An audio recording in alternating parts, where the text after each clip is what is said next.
এইফালে আছে আমাৰ ষ্টুডিঅ'ৰ মেইন মানে গৰাকীজন। নমস্কাৰ। তো তোমাৰ একদম মানে ভাল নামটো? মোৰ নাম নীল হাজৰিকা। আচ্ছা, তো এই ষ্টুডিঅ'খন মানে ইয়াত নতুনকৈ অ'পেনিং কৰা কিমান দিন হৈছে?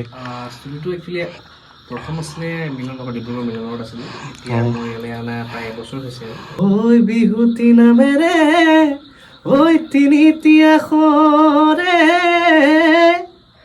ঐ কোনেনো লিখিলে ঐ শিলত ঐ ঘূণেও নধৰে ঐ মামৰেও নধৰে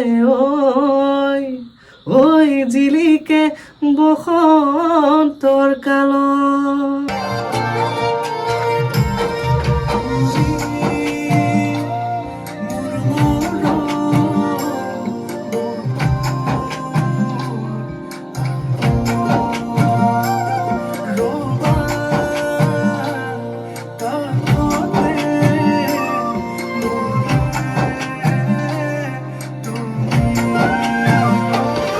আমাৰ গানটো শুনাবলৈ লৈছে, তেখেতে নতুনকৈ এটা গান ৰিলিজ কৰিছে, আপোনালোকে শুনিব। এয়া ষ্টুডিঅ' বি টাইপ বুলি আপোনালোকে দেখিবলৈ পাইছে।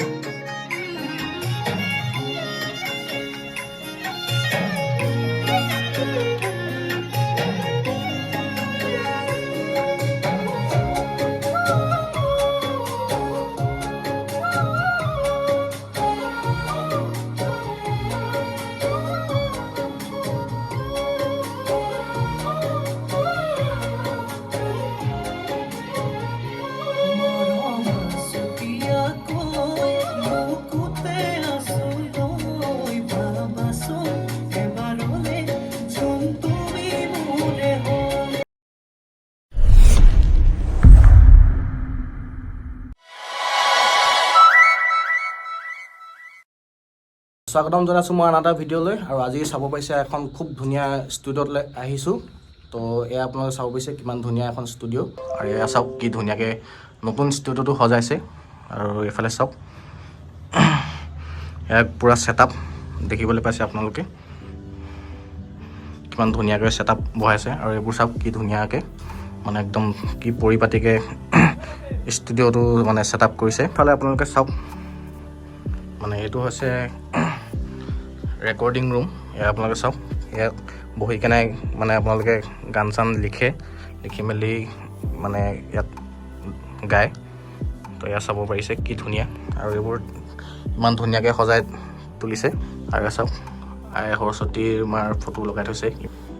আৰু এয়া চাওক কি ধুনীয়াকৈ সজাই তুলিছে এইবোৰ মানে। আৰু এইখন দেখিবলৈ পাইছে গীটাৰ।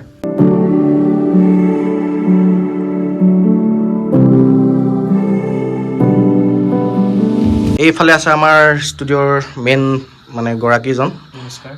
তো তোমাৰ একদম মানে ভাল নামটো? মোৰ নাম নীল হাজৰিকা। আচ্ছা, তো এই ষ্টুডিঅ'খন মানে ইয়াত নতুনকৈ অ'পেনিং কৰা কিমান দিন হৈছে? ষ্টুডিঅ'টো একচুৱেলি প্ৰথম আছিলে মিলননগৰ, ডিব্ৰুগড় মিলননগৰত আছিলে। এতিয়া মই ইয়ালৈ অনা প্ৰায় এবছৰ হৈছে। এবছৰ হ'ব এতিয়া, বৰ্তমান এবছৰ হোৱা নাই। আচ্ছা, আৰু বিহুৰ মানে প্ৰস্তুতি কেনেকুৱা চলিছে? প্ৰগ্ৰেম অলৰেডি প্ৰগ্ৰেম বুলি ক'বলৈ তেনেকৈ মই এবছৰ প্ৰগ্ৰেম কৰা নাই। আচ্ছা, আৰু কৰিম বুলি যিহেতু ভাবিছোঁ, আহিছে এখন দুখন। আচ্ছা, তাকে কৰি আছোঁ, চেষ্টা কৰিছোঁ কৰিবলৈ আৰু কামৰ ব্যস্ততাৰ মাজতে।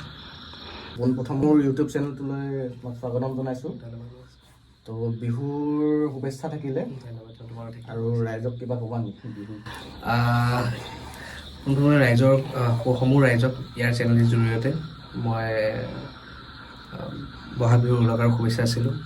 শেহতীয়াভাৱে হ'লেও, যিহেতু এতিয়া বহাগৰ মাজভাগ পালেহি, বিহুৰ মাজভাগ পালেহি। এই ষ্টুডিঅ'টো মানে সজাওঁতে টোটেল মানে কিমানমান আপোনাৰ মানে খৰচ হৈছে? ইমান ধুনীয়াকৈ যিহেতু সজাইছে। খৰচা বুলি ক'বলৈ মোক কাৰণ কেলৈ খুব কম সময়ৰ ভিতৰতে এইটো বনোৱা হৈছে। আৰু যিহেতু টোটেলি চাউণ্ডপ্ৰুফ বনোৱা হৈছে, মানে চাউণ্ডপ্ৰুফ কৰা হৈছে বস্তুটো। আচ্ছা, কিমান বুলি ক'বলৈ মুঠ 10 lakhৰ অকণমান 10 lakhs ওচৰা-ওচৰি হৈছে আৰু মানে ধুনীয়াকৈ সজাই চাউণ্ডপ্ৰুফ আদি কৰি বাকীখিনি সজোৱা। এতিয়া যথেষ্টখিনি কাম বাকী আছে মোৰ কৰিবলগীয়া, মানে পেনেলছৰ পৰা আদি কৰি কাম বাকী আছে কৰিবলৈ। লাহে লাহে কৰি আছোঁ এইখিনি। ঠিকে। আৰু এই মানে আপোনাৰ ওচৰলৈ যদি কোনোবাই মানে মোৰ ভিডিঅ'টোৰ জৰিয়তে যদি আহে কণ্টেক্ট কৰিবলৈ, তো মানে কেনেধৰণে কণ্টেক্ট কৰিব?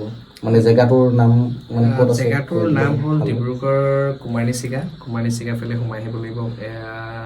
1-1.5 কিলোমিটাৰ সোমাব লাগে। ডিব্ৰুগড় কুমাৰনিচিগাতে আপুনি এনকুৱাৰী কৰিলে ষ্টুডিঅ' ক'ত আছে বুলি বিটেক্স মই ডিছক্ৰিপশ্যনত বাৰু কণ্টেক্ট নাম্বাৰ এটা দি দিম, কণ্টেক্ট কৰিব পাৰিব। আৰু মোৰ নাম্বাৰটো ল'লে কণ্টেক্ট কৰিলে বা ইয়াক ভাইটিক কণ্টেক্ট কৰিলে হ'ব, তাকে সি কণ্টেক্ট কৰিলে যথেষ্ট। নিশ্চয় মই ডিছক্ৰিপশ্যনত দি দিম বাৰু। আচ্ছা, যিহেতু বিহুৰ বতৰ, তো বিহু এফাকি গাই দিলে খুব ভাল লাগিব। বিহু এফাকি ঠিক আছে, বিহু এফাকি গাইছোঁ। ঐ বিহুতি নামেৰে ঐ তিনিতীয়া খৰে ঐ কোনেনো লিখিলে ঐ শিলত ঐ ঘূণেও নধৰে ঐ মামৰেও নধৰে ঐ জিলিকে বসন্তৰ কালত। ধন্যবাদ। খুব ধুনীয়া সুৰ। আৰু বহুকেইটা মানে গানৰ আঁৰত আপুনি আছে, তো এই যিবিলাক মানে বহুত কেইজন জনপ্ৰিয় কণ্ঠশিল্পীৰ লগত যিহেতু জড়িত, তো অলপ মানে ইমান যে গান আপুনি কৰা মিউজিকৰ মানে গানকেইটা ইমান আগুৱাই গৈছে, তো এই বিষয়ে আপুনি কি ক'ব? ভাল লাগে যেতিয়া নিজৰ কাম এটা ৰাইজে আদৰি লয়, যেতিয়া মানুহৰ মুখে মুখে যেতিয়া থাকে গানটো, ভাল লাগে, যথেষ্ট ভাল লাগে। আৰু বিশেষকৈ এতিয়া কথাটো ক'বলৈ গ'লে এনেকুৱা হয়, যেতিয়া মানে কিবা এটা গান ৰাইজৰ মাজত পালেগৈ, মানে তাৰ আৰু মানুহখিনিৰ কথা মানুহে ভালকৈ নাজানে। মানে এতিয়া কোনে কৰিছে, ধৰি লওক ইয়াত এই গানটো যে কৰিছে, মিউজিক কোনে কৰিছে, তাত বাঁহী কোনে বজাইছে, বেছ কোনে বজাইছে বা গীটাৰ কোনে বজাইছে। আৰু যিহেতু মানে সকলো অডিয়েঞ্চে ডিছক্ৰিপশ্যনত গৈ নাচায়গৈ, মানে এতিয়া সেইবাবে হয়তো মানুহে নাজানে এই গানটোৰ সংগীত কোনে কৰিছে বা এই গানটো আমুক কোনে কৰিছে, তামুক কোনে কৰিছে, কোনো নাজানে। আৰু কৰিছোঁ, যথেষ্টখিনি গীত কৰিছোঁ, তাৰ মাজত কেইটামান ধৰি লওক ৰাইজে ভাল পাইছে, ভাল পাই লৈ লৈছে, তাকে ৰাইজক ধন্যবাদ জনাইছোঁ। যদি আপোনাৰ ষ্টুডিঅ'ত মানে গান এটা ৰেকৰ্ড কৰিব আহে, তো পোনপ্ৰথমে মানে কেনেকৈ ধৰণে প্ৰচেছখিনি হয়? প্ৰচেছখিনি মানে গান এটা কৰিব আহিলে প্ৰথমে গাইড ভইচটো লওঁ। সেইখিনি যিটো কাম কৰিবলৈ অহা মানুহখিনি জানে, গাইড ভইচটো লৈ বাকীখিনি কাম আগবঢ়োৱা হয়, সংগীতৰ কামখিনি আগবঢ়োৱা হয়, তাৰপৰা ফাইনেল ডাবিংটো হয়। ফাইনেল পিছত বাকীখিনি প্ৰজেক্টখিনি আগবাঢ়ি যায় আৰু কামটো হয়। মানে আপোনাৰ অকল গানৰ লগতে মানে আৰু বেলেগ কিবা কিবিও হয় নি? ধৰি লওক মানে এটা ভইচ ডাবিং থাকে বা কেতিয়াবা সকলো ধৰণৰ ড্ৰামা, সকলো ধৰণৰ কাম হয়। এতিয়া বিশেষকৈ বেকগ্ৰাউণ্ড স্ক'ৰিঙৰ পৰা আদি কৰি ফিল্ম বেকগ্ৰাউণ্ড স্ক'ৰিং বা আদি কৰি সেইবোৰ কাম হয় আৰু। আচ্ছা। তো যিহেতু আপুনি মই শুনামতে মানে মিউজিক কৰাৰ লগত মানে গানো গায়, তো দুই এটা মানে গান যদি আপুনি ছেটআপত বজাই শুনাই দিয়ে, তো ৰাইজে খুব ভাল পাব। নিজৰ ববীয়াকৈ মই টিকেট কৰি আছিলোঁ, যিহেতু অকণ পলমকৈও ৰিলিজ কৰা নহ'ল, আৰু অতি শীঘ্ৰে ৰিলিজ কৰিম বুলি ভাবিছোঁ। যিহেতু মানে কামৰ ব্যস্ততাৰ মাজত এনেকুৱা হয় যে বহুতৰ কাম দিবলগীয়া থাকে, তাৰ মাজত নিজৰ কাৰণে সময় নাপাওঁ। যিহেতু মানুহে কয় ন যে কাঠ মিস্ত্ৰীখনে বিয়া নাথাকে বুলি, তেনেকৈ নিজৰ কামখিনি সেনেকুৱাই মানে ফালৰিকতা হয় প্ৰায়। ফালৰিকতা এতিয়া নিজৰ কামেই ৰিলিজ দিয়া নহ'ব মই এবছৰ। তথাপিও এটা গীত কৰি থৈছোঁ, সেইটো চমুকৈ শুনাই দিলে ৰিলিজ কৰিম বুলি চেষ্টা কৰিছোঁ। এয়া আমাৰ গানটো শুনাবলৈ লৈছে, তেখেতে নতুনকৈ এটা গান ৰিলিজ কৰিছে, আপোনালোকে শুনিব। এয়া ষ্টুডিঅ' বি টাইপ বুলি আপোনালোকে দেখিবলৈ পাইছে।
খুব মৰমৰ ভাইটি এজন আহিছিলে, যিহেতু মানে এই ষ্টুডিঅ'টোত তোমাৰ গানৰ মানে ৰেকৰ্ডিং চলি আছে তো মানে গানটোৰ বিষয়ে অলপ কৈ দিয়া গানটো এতিয়া বৰ্তমান কভাৰ এটা কৰি আছোঁ আৰু বৰ্তমান নীলাক ৰাণী বুলি এটা গান এটা কৰা হৈছিলে আচ্ছা আৰু সেইটো এতিয়ালৈকে ৰিলিজ দিয়া হোৱা নাই তো টাইমটো বিশেষকৈ মিলা নাই আচলতে গানটো ধুনীয়া সুন্দৰকৈ মিউজিক কৰিছে আমাৰ নীলে আচ্ছা এতিয়া সোনকালে আপোনালোকৰ আগত এৰি দিম বুলি আশা থাকিল আচ্ছা তোমাৰ ভাল নামটো কৈ দিয়া ভাল নামটো মোৰ এনে চন্দন সোণোৱাল আৰু মোৰ এনে গানত আছে ইউটিউব চেনেল আছে সূৰ্য আকাশ সোণোৱাল বুলি আছে সূৰ্য আকাশ সোণোৱাল আৰু আপোনালোকে চাব ছাবস্ক্ৰাইব কৰিব হয় তো গানটো কেতিয়া মানে ৰিলিজ কৰা হ'ব গানটো চাওঁ এতিয়া মিক্সত পঠোৱা হৈছে এতিয়া যেতিয়া এৰি দিয়ে আমাৰ তেতিয়া আপোনালোকে সকলোৱে শুনিবলৈ পাব আচ্ছা অলপ শুনাই দিলে ভাল লাগিব অকণমান শুনাই দিব বিচাৰিছোঁ আৰু এয়া সূৰ্য আকাশ সোণোৱালৰ যিটো মানে গানৰ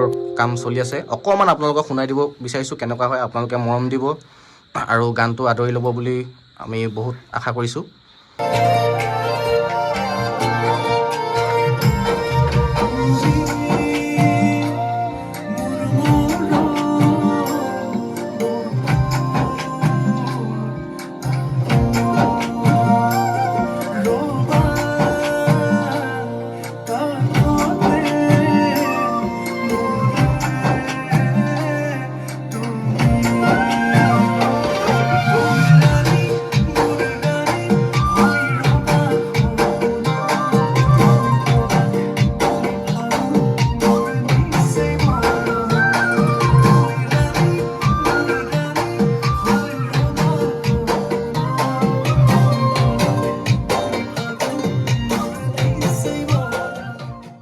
শুনিলে আপোনালোকৰ মৰমৰ নামটো মই পাহৰি যাওঁ সূৰ্য আকাশ সোণোৱাল সূৰ্য আকাশ সোণোৱালৰ খুব ধুনীয়া আহিবলগীয়া এটা গান তো গানটোৰ বিষয়ে কিবা আৰু দুষাৰমান কিবা ক'বা নেকি গানটো তেনেকৈ এনেই ছেমি ৰোমান্টিক বুলি ক'ব পাৰি আৰু গানটো সম্পূৰ্ণ প্ৰেমৰ গান আৰু আপোনালোকে শুনি খুব ভাল পাব আৰু ৰিলিজ এতিয়া নিদিয়াৰ বিশেষ কাৰণ হৈছে বিহু মানে বিহু যেতিয়া বিহুৰ বতৰ হয় বিহু বতৰ তেতিয়া অকণমান ঠাণ্ডা হ'ব যেতিয়া জেগা অকণমান মানে ৰোমান্টিক ফিল এটা পাব আচ্ছা তাকে আৰু এতিয়া জাষ্ট এটা কথা ক'বলৈ গ'লে মই এতিয়া শিকিহে আছোঁ আৰু নীলাৰ যথেষ্ট সহায় পাইছোঁ আৰু এতিয়া আমাৰো সহায় আছে আগুৱাই যোৱা তাৰে কামনা কৰিছোঁ আৰু বিশেষকৈ যিমান পাৰোঁ নিজে গানবোৰ নিজে চেষ্টা কথা সুৰ নিজে দিবলৈ চেষ্টা কৰোঁ আৰু মানে বহুত ভাল যদি ভুল ভ্ৰান্তি হয় ৰাইজে ক্ষমা কৰিব আৰু এতিয়া শিকিহে আছোঁ জাষ্ট ইমান ভালকৈ গাবলৈ বা পৰা হোৱা নাই এতিয়ালৈকে আৰু